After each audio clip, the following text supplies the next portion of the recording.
Hi, everybody. Thanks for joining us. For those of you who don't know me, my name is Peter Llewellyn, and I run the services at MedComms and the associated website. So information services, resources, activities, and so on for people who work across the global community in and around medical communications, medical education, medical publishing, and associated businesses. Also, we do a lot of provide a lot of information services for people who would like to know more about our business. So if you want a job as a medical writer, account manager, and so on, the best place to go there is first medcommsjob.com. You'll find lots of useful insights and information, careers, events, guides, and so on. But we also do a lot of these webinars now. We've been doing it for a long time, and they're recorded and put on NetworkPharma TV. You'll find a big collection now. We're close to 500 videos. A lot of them are based around webinars like this. And the great thing about these webinars is we can attract people from all over the world and talk about all sorts of interesting topics. We have a good international audience again today. And I'm delighted that we've got Sarah and Mark with us from Oxford PharmaGenesis, who are going to talk to us about health literacy, basically writing, I guess, for the public. And I think a presentation like this is, I would just start by saying, I think presentations like this are interesting. It doesn't matter the audience, but an audience like this, you've got to write very clearly for. So I'm expecting to get lots of useful just tips for writing and presentation of information. So no pressure, Sarah, over to you. Thank you, Peter. Yeah, pleasure being and speaking to everybody today. So I hope everyone can see my screen. I'll just make sure that the chat is up so I can see questions as they come in. So as an introduction, my name is Sarah Griffiths. I'm Communications Director at Oxford PharmaGenesis. I'm joined by my colleague, Mark Elms, who's a medical writer in our patient engagement team. So here's a bit about us. I've been with PharmaGenesis since 2008 for 14 years, background in publications, medical communications. And over the last 5 years, we've grown and developed our patient engagement team. We do a lot of generating and producing materials for patients. We do patient ad boards.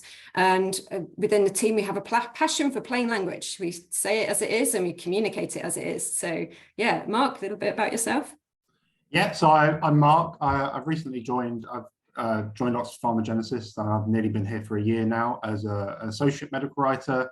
My background is in academic research, primarily in like oncology and sarcoma research, and also alongside what I'm doing with the patient engagement team at Oxford PharmaGenesis, I also volunteer write for Sarcoma UK, so helping with their patient and public information website. Cool.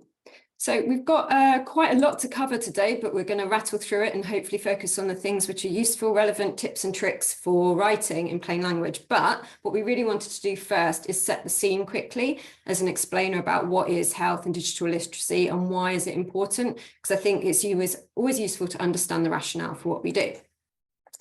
So what is health literacy? And not particularly health literate explanation from the WHO, but it is what it is. But it refers to broadly the ability of individuals to gain access to, understand, and importantly, to use information in ways that promote and maintain good health for themselves, their families, and communities. The WHO has quite a lot of information on their page, so feel free to click on that link and find out more information there.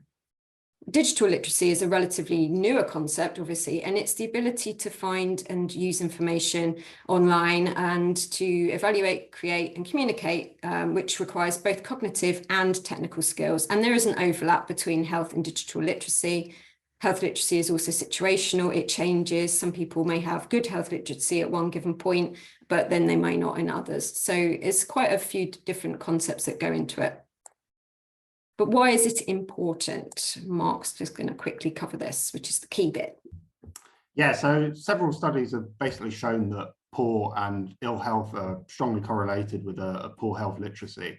So basically, you can see from these maps here of England, you have levels of health literacy and numeracy levels on the left. So red indicates a below average health literacy, and then you have the female life expectancy on the right. And what becomes quite apparent when you sort of cross-reference between these two is that there seems to be quite a substantial overlap between the areas in red with low health literacy and areas of the country with the lowest life expectancy. So those ones that are more purple.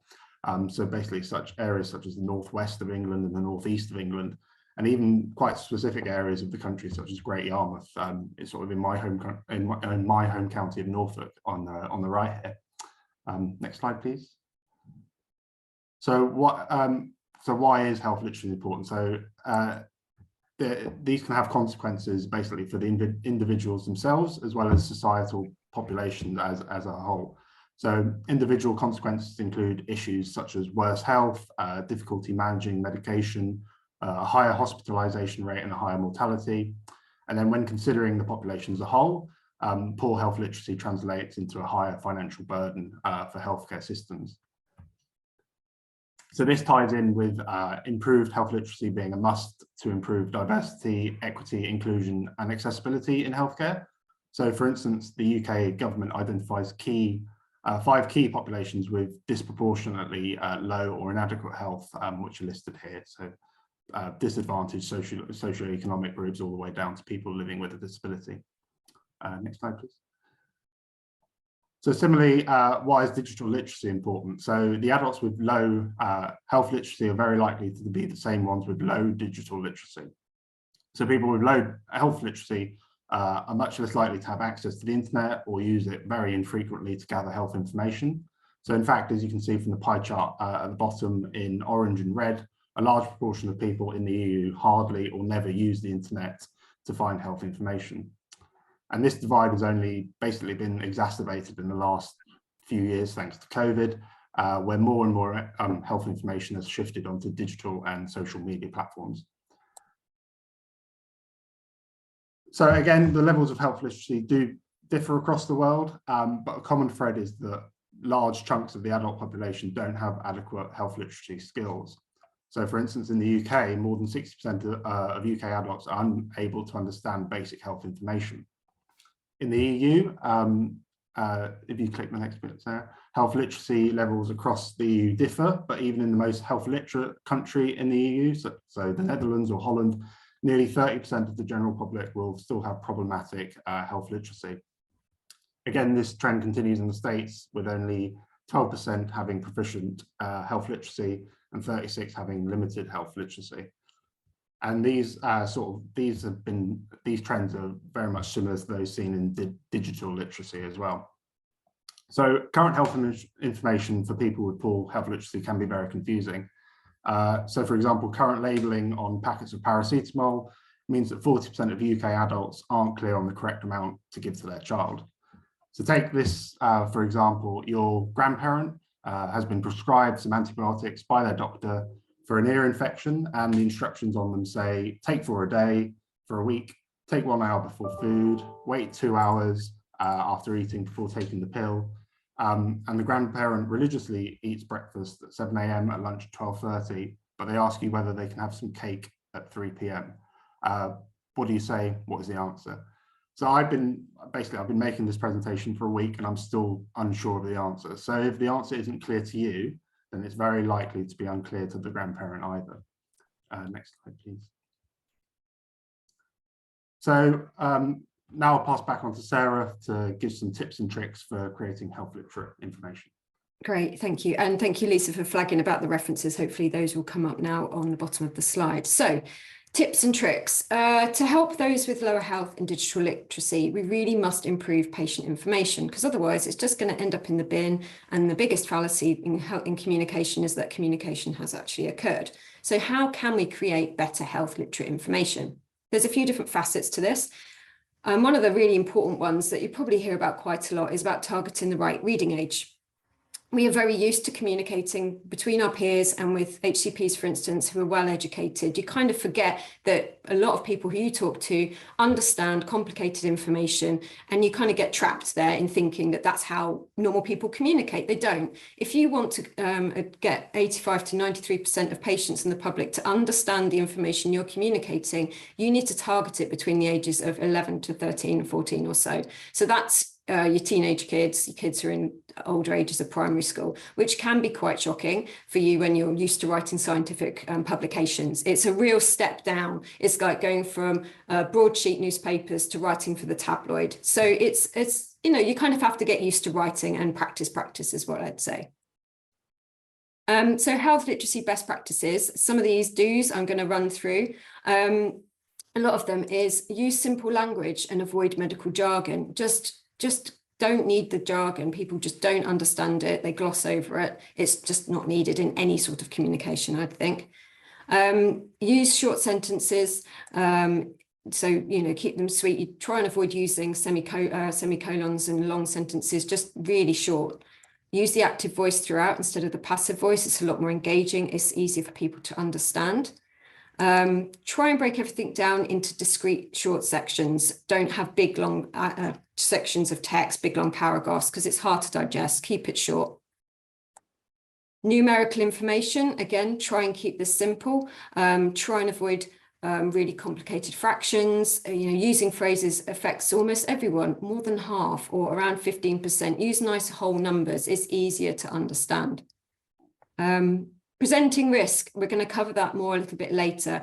It's really, really important that you just don't present relative risk. It's misleading. You should present absolute risk in an easy to understand way. So 1 in 1,000, 1 in 100, 3 in 1,000, for instance, when we're talking about different ratios. A really important one I think applies to any sort of communication is consider including a phonetic glossary about how to pronounce names. A lot of drugs are very hard to pronounce. You might be able to see it and read it, but actually if you want to be a patient and have a conversation with your GP or your consultant about a drug that you'd like to try because you've seen an article about it in the newspaper, for instance, but you don't know how to pronounce it, that can make you feel, you can really put you on a back foot. So I think that's quite an important one to include. Health literacy no-nos. Again, don't use jargon, idioms, too many acronyms. It's just hard to navigate. There's too much information you're trying to take on. If it's in long multi-clause sentences, if you can't even read it without needing to take a breath, that's not helpful. The passive voice, avoid it, please. Try and avoid also for the reader to do maths to understand the point. It's just more mental load to try and get across what you're trying to communicate. And please don't use small serif fonts because they're not accessible. Everything online digitally should be a sans serif font. Serif fonts aren't easily read by screen readers. So Times New Roman, try and avoid that. So sans serif fonts like Arial are good ones to use. So what we've done here is just some common words, phrases that you can use in scientific writing that probably aren't particularly understandable, and then some more simple swap outs, because we're always asked what could be a simpler way of this phrase. Mutation, performed, received, epistaxis, I can't even pronounce that, epistaxis, somnolence, due to the fact that all these long convoluted phrases sometimes can all be simplified. So here's some examples: sleepiness instead of somnolence, because, or however instead of instead of however, a nosebleed instead of the medical term, performed, done. It's making it really simple and straightforward. Now, risk, how to present risk. This is really important to get right, I think, so it's not misleading. What's interesting to find out is that people respond differently to frequency and percentages. And people have different understandings of risks. To someone, 1 in 2 chance of something happening is really scary. Others might be okay with it. So you can't assume that people have the same perception of risk and they respond differently to the frequency. So 1 in something over the percentages. So try and present both. Do not present relative risk and include the absolute risk. So an example is above here. So you're including the X in Y, your numerator and your denominator, and your percentage. So that's quite a nice way of talking about risk and a relative risk between one group and another. Thanks, Lizzie. Also, sometimes presenting the risk graphically can help. That can help people contextualize the probability or the risk, the chance of something happening. So like a case in point really has been around the COVID vaccines and all the side effects there. That's really quite helpful. If you can present that risk to help people contextualize the chance of something happening, can allay fears as well. So Mark's going to talk quickly about best practice for presenting information, not just present the information itself. So yeah, as Sarah just said, so as well as content, it's critically important to lay out the content and information in a health literate way as well. So we've provided some of the best practice tips given here in this box here, and these include using a large sans serif font, so such as Arial, trying to avoid Times New Roman of text size 12 and above. Using a lowercase bolding for emphasis, especially at the beginning of important sentences or to highlight specific important words. If you just click Sarah to get sorry, me up. So that's the sans serif fonts. The lower bolding for emphasis, particularly at the beginning of sentences or an important word within a text. Left justify text with a ragged right. This has been shown to make text easier to read and comprehend. And then finally, to leave plenty of white space around the text. Again, this focuses the eye and makes the text more digestible and not overwhelming for readers. So furthermore, breaking information down into discrete sections with an overarching single point that you basically want to get across in each section makes the information again more digestible, as you can see with these 4 sections here. If you can use simple, obvious images to directly support the text, then do. So, for example, here you can basically see, without even looking at what the text says, you can see that this bit, the top bit of text is basically going to be to do with liver infections, then kidney, then go on to blood, and then end with the liver again. And alongside this, you can use bullet points to again list out the content. So, and then finally, using call-out boxes to highlight important content. So, Sarah, if you click again once more. So, call-out boxes can draw the eye to the most important information, so that it basically increases the chance that the reader will definitely read this piece of information and retain it, as it's possibly one of the more important bits that the reader definitely needs to take in. On the flip side, some presenting content no-nos. So don't use italics, all caps or underlining, as this makes the text more difficult to read. If you click once more, Sarah. Latest guidance for parentheses is to basically use them sparingly, if at all, and only really for singular words or very, very short supplementary pieces of info. What we found with parentheses is that people basically often skim over the information in parentheses. Let's call them brackets, so that everyone, so basically overuse of them is unhelpful, because people just might not take that information in. Furthermore, don't fully justify text, split words over lines, overfill the page, or use overlong sections of text. All of these things basically make the text more difficult to read, which is the exact opposite of what we're trying to achieve with these communications. And then finally, don't use images that have nothing to do with the text. They basically just confuse and draw the reader's attention away from what the important bits of the content are. So this is a really good example of how good design can basically aid understanding for patients and the public. Questions work really well as section headings. So this is often the way people talk and find out about health information. So they Google questions, or they ask the doctors these sort of questions. So simple questions, so like, how do I take it, or when do I take it, are great ways to basically introduce sections. Short, bold headings to immediately tell the reader what information will be in each section. So for this, you know that for the top one, you know that the short answer for how to take Petrani is in this top section, and then more detailed information for how to take it is in this bottom section here. Furthermore, bullets and icons break up the text and help readers to categorize the information. Again, this allows the information to be split up into discrete points, with each point discussing one single point of information. And then the icons can give the reader an idea about what the point will be before even reading the text again.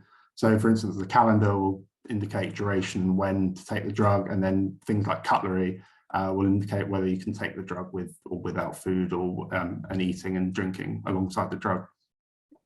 And then finally, call-out boxes emphasize important information to the reader. Again, a simple differentiator to the remainder of the presentation, such as a grey box that has been used here, draws the eye of the reader to this section about I believe it's about not missing a dose of the drug. So yeah, when choosing graphics, it's important to choose them carefully. So keep them simple, have them mean one clear message. The graphic should ideally make sense by itself. Colors are very important, because they initially give off clues without us even thinking about it. So basically, red means danger, green means safe. Color is also very important for a certain audience, such as people with colorblindness, but we'll come on to that in a bit. Also, don't use images that are unrelated to the content. Like I said earlier, these can be confusing, distracting, or misleading. and also make sure to use the test graphics. So for instance, this icon of child in the bottom right was used for many years on bleach bottles, but then it was user tested and most people thought that it meant that the bleach was a contraceptive. So bleach probably would work as a contraceptive, but we would strongly advise against this. So more likely it was meant that the manufacturers wanted the icon to mean that you should keep the bleach away from children. Next slide, please. So again, many people struggle with numerical information, especially fractions and proportions. So for instance, let's say sometimes people think that 1/3 is bigger than 1/2 because 3 is the bigger number. So a simple thing that can basically nip this in the bud straight away is using graphics to illustrate these points. So these pie charts at the bottom quite succinctly display that 1/2 means more side effects than 1/3. So building on this, basically always design the health communications with the audience in mind. So basically tailoring the information makes it more likely that the intended audience will read them, will understand them, and won't find them overwhelming, or conversely beneath them if you're tailoring it towards a doctor or an expert. So you should always consider whether your audience has other requirements, so such audiences with neurodiversity, visual requirements, mobility requirements, or hearing difficulties. And best tip for this is if you are unsure if your audience has these requirements, then assume that they do. So making information accessible for everyone is basically a good idea for everyone. So, and if you tailor your information, you're more likely to achieve the goal of the communication. Next slide, please. So, so text can be tailored to convey the necessary level of information and in the correct complexity, again, depending on the nature of the target audience. So it's horses for courses. So for instance, for patients in the public, the information will be at a relatively simple level with just as much information as is necessary to get the point across. But if you're tailoring it for a more expert audience, such as researchers or doctors or scientists, the language complexity and the level of information should increase. Similarly, how the information is presented is just as important depending on the audience. So, for example, on the left, we have a plain language summary. Sorry. So on the left, we have a plain language summary hosted on PubMed. So people who will be accessing PubMed will normally, I would say, be scholars, researchers, and doctors. And you can see that it's purely text-based. But if you move it towards the middle, there's a plain language summary with targeted towards patients and the public, as well as like time-limited doctors and scientists. And you can see that the text is split up, call-out boxes are incorporated, more graphically appealing, and in general, the information is very digestible for reading.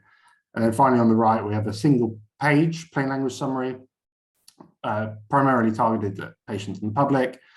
Greater use of colours, all the necessary information in one easy place, icons and graphics to split up the information, a consistent use of colour throughout the page, etc., all the things we discussed earlier.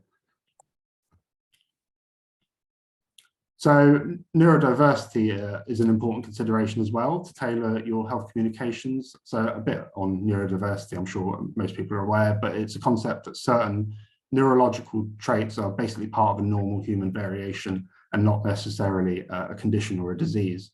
So for example, people with autism, dyslexia, colorblindness, ADHD, and many more would fall under the umbrella of neurodiversity. But it's important to note that neurodiversity does not equate to intelligence and it doesn't equate to levels of health literacy, but it's very important to consider these audiences when creating health communications. So what is the best practice for neurodiverse audiences? We would say to follow best practice plus a few additional tips, such as using limited amount of colors, patterns, pictures, don't use distracting borders, use an off-white background, avoid certain colors or graphics, limit the amount of information per line, don't use columns, and make sure the information is easily navigable. And finally, ensure that hyperlinks look different from the rest of the text. So basically, we have an example here that is not particularly good for a neurodiverse audience and gets the red stamp of our disapproval. Next slide. So finally, Colorblindness is also a really important thing, especially when nearly 5% of the UK population are colorblind in some way, shape or form, and that's nearly 3 million people. So best practice is to avoid green, pink or red, as these are colors that most colorblind people struggle with, but there are several different types of colorblindness. So here are some quite good tips to basically improve your health communications for people with all sorts of colorblindness. Avoid using color as the only differentiator. So this bar chart, this horizontal bar chart would be no good for someone with colorblindness. And a good way to do this is to use another differentiator. So use shapes and icons. So the one on the right, there's a circle and square to differentiate the information. Use direct labels alongside color coding. This is often the easiest way of doing this. If you other things for line charts, is like use different line thicknesses or dashed lines for charts. But there are a number of other ways that you can do this. So it's always important to consider the colors that you're using and whether you can make things easier for people with color blindness. Okay, thank you, Mark. So once you've developed your content, a really important part of it is readability, like user testing it. So making sure that it's fit for purpose and tailored the right way for your end user. So one of the things that we do use quite a bit as a tool, not the only way of doing it as a tool, is readability testing. There's a range of tools out there that I'll talk about in a second, but the components of readability are the word length, sentence length, the amount of passive versus active voice in a piece of text, and also design as well. So this example here on the right, you can see that as the text complexity increases, your readability scores often increase. Well, the numbers may go up if that's the way that the readability score goes. So there are a number of readability scoring systems that are available, listed here on the left. So Flesch Reading Aid, Reading Ease Score, Flesch Kincaid, SMOG, Gunning Fox, the Coleman-Liu Index. They assess different things, and I won't go into the details there, but what's really useful for anybody who's using Word is that Word does have basic readability statistics embedded within it. Not many people know about it.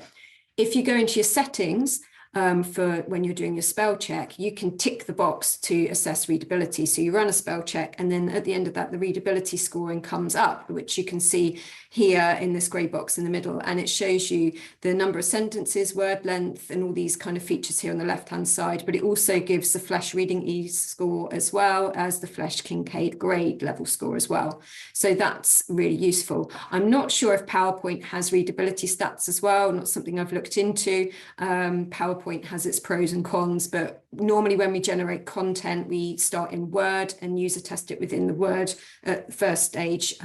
And then you can also then look at it when it's typeset, for instance. But that's a good point. We'll look into it. Thank you for that question in the audience. As I said, readability scoring is a tool. It should not be used in isolation. Some people say we have to have a reading score of X and the document has to be at this score because otherwise it's not fit for purpose. That's really frustrating to deal with, particularly when that's the directive you're given as writers, because things can skew readability scoring. If you've got a drug name in there or a complicated therapy area or indication or disease, that can really skew your reading scores because there's nothing you can do about that. That's a long name. If you explain it, the readers probably understand what that drug is or what that condition is. But taking those words out will then allow you to focus on the rest of the document to see what the reading score of that is. So it's something that definitely should just be used as a tool, not on isolation. And as I said, user test everything. There's different ways of doing this. Fundamentally, if you're writing it and you read it out loud to yourself, which is a little bit weird, or you're reading it out to a colleague or a family member, and you find that you can't actually get through the sentence without taking a breath and your punctuation's not great, you probably need to break that sentence down into shorter sentences. If it doesn't make sense when you explain it to somebody or that family member looks at you and goes, huh, maybe you need to revisit and redraft or tweak it. Another option is if you have colleagues within where you're working who is trained in health literacy, ask them to review it. They can give you some really useful feedback and tips. User testing as well, if you're co-creating it alongside patients and the public, that will likely result in the most impactful communication because you can then incorporate their insights and feedback. If there's any certain features of the thing that you're creating that you think, I'm not quite sure whether the patient population will understand this way of presenting it, then you can ask targeted questions to your review panel to help get the feedback that you need. And also you can, the way of getting feedback, you can do a short comprehension exercise to test if the reviewer has understood the key messages. And then if somebody answers incorrectly, you probably have to go back and redraft the text. And ideally, when you redraft it, you should use a test it again with new testers so it's fresh. But obviously, resource and time is a bit of a payoff as to what you can do in any given situation. But in an ideal world, getting user tested from an outside audience, the target audience, would be the ideal way to go.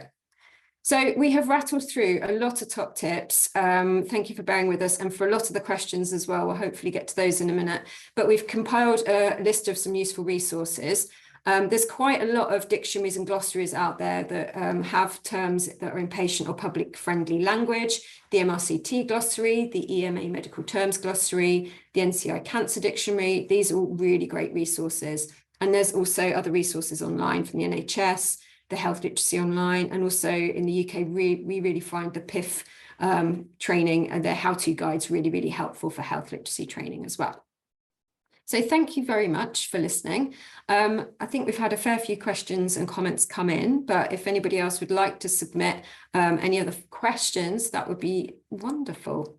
Let me just pull up the Q&A. Brilliant, thanks, Sarah. I'll just jump in at the moment. So Sarah, thank you very much, and Mark. Just lose the slides and then we'll have a little bit, we'll have 10 minutes or so just having a chat and answering some questions, yeah?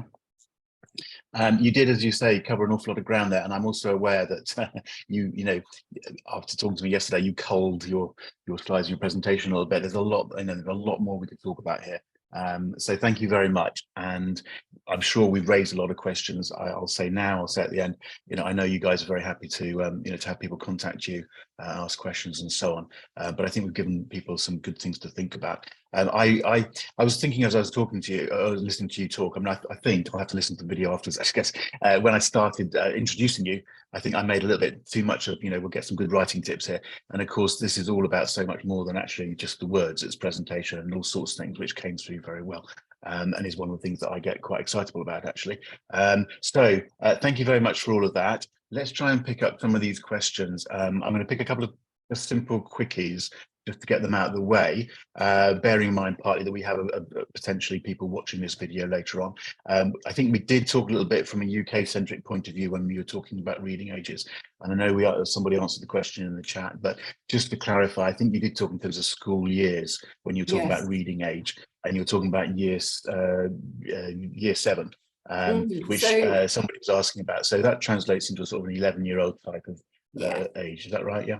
Yeah, roughly 11 to 14-year-old is the age at which you're going to get most people to understand it. But as Mark said, what you wouldn't be doing is writing a plain language summary of a publication aimed at 11 to 14-year-old, because that's not your target audience. And that's where people can sometimes fall into a bit of a trap.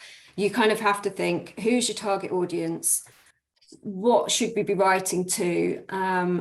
And think about it that way, rather than going, by default, we've got to really make it really, really simple. So, case in point, plain language summaries for publications are probably more like, 16 to 18-year-old, whereas information that's sent to study participants after they completed a study, so a regulatory language summary, they're more likely to be the 11 to 14-year-old because they're more of the general public. So that's just a point of differentiation there.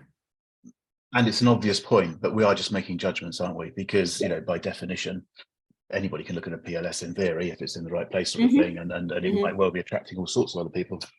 The big problem is you might just be wanting to extend your information about publication to other non-specialists. However, patients and patient advocates, whatever, are crawling all over it sort of thing. So I do think that's a very grey area, to be honest. And I think most people just agree on that. I wanted to tease out a little bit more about the testing side of it, and there were a couple of questions came in about that. We talked about readability and so on, and I think there's a good point in there. I've sat in meetings before where writers do not know that they can turn on readability scores in Word, sort of thing, and that's just a useful tool and a useful point to make. And then you've got a lot of other readability tools and so on. That's the text, and I get all that. Let's just go a bit further than that with usability testing, as in real life, as in talking, and you talked about getting the target audience to look and so on. Just talk a little bit more about what you, Oxford PharmaGenesis, say does in terms of involving, let's stick with patient types. Let's get patient type community in my mind.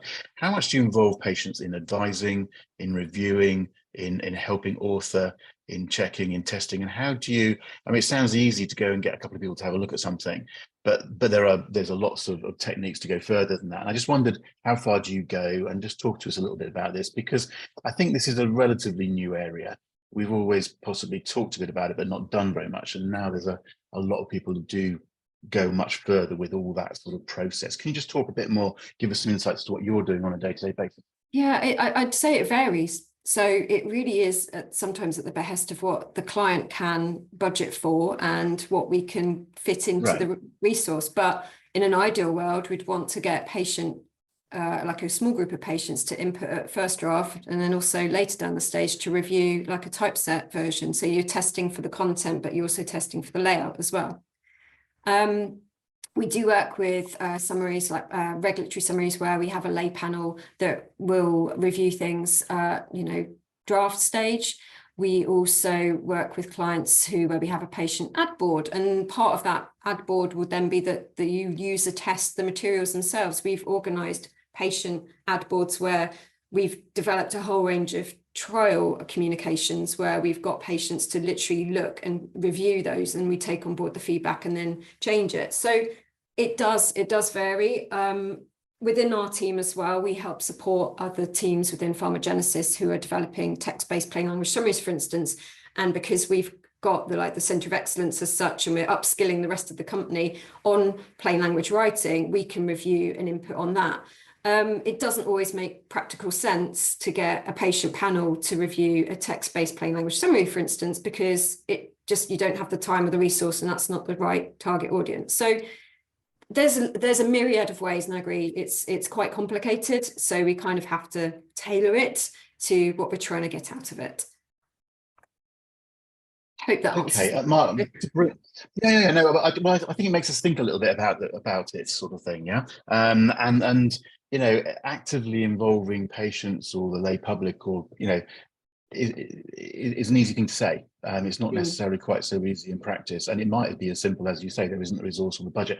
But that's not a great line to go down if what you're trying to do is produce great communication, sort of thing. So there's a discussion in there which I think is interesting. Mark, I'm just going to drag you in, and I know you said originally, I think it's Sarcoma UK that you work with. Can I just draw a bit on that experience specifically, and the sort of experience you've got with an organisation like that and your role in it, in getting this sort of information tested? Can you give us a bit of real life sort of understanding of what happens there? Yeah, so my PhD was the first funded by Sarcoma UK. So I had basically the background there with Sarcoma UK already. But during the whole 4 years, Sarcoma UK were really, really good at getting the patients to come and visit us, and getting us to come and visit the patients, because often within a PhD and in the research world, you often forget the whole point of what you're actually doing it for, which is for the patient outcomes, right? You're working in a lab all day, but you often forget what the point is. So it came from that, really, of the whole engagement with patients, like getting them in, showing them what we're doing on a day-to-day basis, and how this will hopefully eventually aid your treatment or the treatment of other people with sarcoma. So that's where it stemmed from. And then basically when I moved to the patient engagement team here at Oxford PharmaGenesis, I wanted to keep sort of that link going with Sarcoma UK. So that's what I've been doing. They now have a web page with all the different types of sarcoma, what to look out for, signs and symptoms, diagnosis, what treatments you'll likely be getting if you're diagnosed with a specific type of sarcoma. And it's focused towards the patients themselves, and also focused towards carers as well, because often people with sarcoma are often quite ill, so they need their carers to know this information. So we've been doing a lot of copywriting for all these different types of sarcoma, because there's a huge amount of types of sarcoma and it's really rare. So that's what I've been doing for Sarcoma UK, and it builds into this sort of thing of what's the best way to portray quite complex and difficult information to people who have been diagnosed with a disease that they've probably not heard about 5 minutes ago before their appointment. So that's basically what the. So if we just take that specifically, that you're working with them closely, and a group like that is having input throughout the process, or can have input throughout the process, feeding back and helping align that. The way it works with Sarcoma UK is that we developed an initial template of how to basically write these pieces of information, and we gave it to patients and their carers, and they fed back with saying, we like this, we don't like this makes no sense to us, we need to change this completely. Someone just put it in the link, thank you very much. And then we've basically got that feedback back, and we tailored it, sent it back to them again, and they went, yes, this is great, this is exactly what we need. And then we use that template for each of the different types of sarcoma, obviously tweaking it in places depending on the nature and characteristics of the disease. But basically all the information is there for each person diagnosed with this rare type of disease. Okay. And again, I'm just thinking about the process here. There's a bunch of questions coming in, and we're not going to cover it off, I understand, but let me just follow my train of thought for a moment. So you made the point, but I think it's worth reiterating. Mm-hmm. You know, the written word is one thing, it's how it's presented is another, right? So testing needs to happen at all stages. It's one thing looking at a manuscript, but it can be, I remember a great one for this, you know, once you lay it out, it looks completely different. So, you know, let's get to the layout stage as quickly as possible, and let's talk about that rather than just the words on the page, sort of thing. But also, so that's an important point. So you're getting feedback and input at those sorts of stages when you've got the graphics and the layout, and a bit of white space can change a lot of things. Michael's also touching here about, you know, devices, digital, I suppose. Let's talk about digital. You know, information being provided on different sorts of devices. You know, it can look very different on a mobile versus a desktop, or, you know, whatever. I mean, again, have you got any tips or words of advice to deal with that array of situations where people are looking in different ways? Yeah, there's some great questions posed by Michael, thank you, in the Q&A. But if you're designing content for mobile screens, I guess the fundamental thing is keeping it short and sweet. Too long, don't read, we hear that acronym. So you kind of have to, where you can distill down information as much as possible, do it, but then that's the balance with providing enough background for people to understand what you're talking about. And then when it's designed, when you're looking at it in a mobile, or that's when you user test it, you get your designers, you'll develop it on like a desktop. And then, but obviously nearly all of us take on board and digest information using our phones. So that's a key point part of user testing. The other question we had is whether we user group test, including the TikTok generation, digital natives as well. Yeah, it'll be part of it. Depends on the project and who you're developing content for. It applies to, are you developing content for an older population or people who've got arthritis, for instance? So there's certain website functionality that you have to account for if someone's got difficulty navigating. You know, you don't want to have rollovers on websites that then disappear when you can't move a mouse very easily. So it's kind of, it's horses for courses, as we said. One thing that I found and heard at patient conference a while ago relating to younger people is that don't make the assumption that people who are younger want to have all their information on a digital format. We've heard that, you know, teenagers who've got a health condition, they want to have a conversation and go to their consultant appointment. They feel like they're more empowered and taken more seriously if they've printed out that information, have it literally to hand. So you cannot make assumptions. It's always worth asking. But in general, you try and have to test it as much as you can within reason. Yeah. I mean, slightly flippant. The problem with teenagers is whatever you do will be wrong. They'll want something else, won't they? Yeah, so, I'm discovering this. Yeah. Right, okay, so we can empathise on that one. But no, I mean, but there's a serious point in there, and there's a difference between working on a project, which is for a target audience, and thinking about these issues and stepping back maybe at a different level and going, I'm running a communications program of providing information across different platforms in different ways.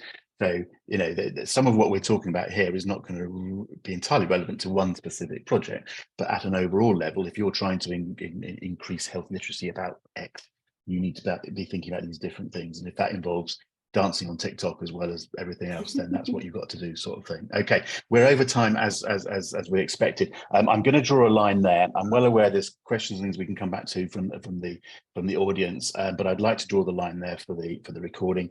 I'd like to say a huge thanks to the audience for joining in, especially with all these questions and things which give us a lot to think about. But in particular to you two, thank you very much for joining in. It's always fun listening to these conversations, and gives us lots of ideas and food for thought. And I'll just make a very important point, which is I know you two are very happy for people to contact you, whether they're today or watching the video. Yeah. So LinkedIn is an easy way of doing it. So do please, everybody, just join this conversation, because there's so much more we can talk about and learn from each other. If anybody's interested in what I'm doing, MedComsNetworking.com, obviously you can go and have a look at, or NetworkPharma TV for lots and lots of videos. But for today, thank you very much. I'm going to ask the panelists to give us a little wave, and I'm going to say, everybody look after yourselves, and audience, stick around because we've got a few more minutes. Okay, thank you very much, guys. Cheers, bye.